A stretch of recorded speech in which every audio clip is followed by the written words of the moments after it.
Для проведения повторных выборов депутатов Бишкекского, Ошского и Токмокского городских кенешей изготовлен 611 071 бюллетень. Кроме того, 326 бюллетеней изготовлены шрифтом Брайля.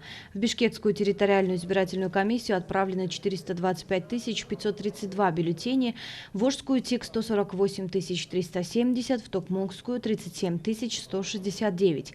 На выборах депутатов местного кенеша по пропорциональной системе в избирательном бюллетене дополнительно указываются наименования политических партий в очередности, установленной жеребьевкой. Число избирательных бюллетеней, передаваемых участковой избирательной комиссии, не может превышать число избирателей, включенных в список.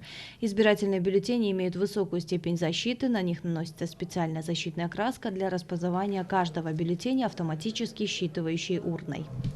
Сегодня мы приняли необходимые документы, и сегодня же мы, согласно календарного плана, доставим территориальной избирательной комиссии избирательные документы, и за 2-3 дня до дня голосования будет осуществлена прием-передача и доставлена на все избирательные участки, образованные для проведения повторных выборов, назначенные на 11 июля 2021 года.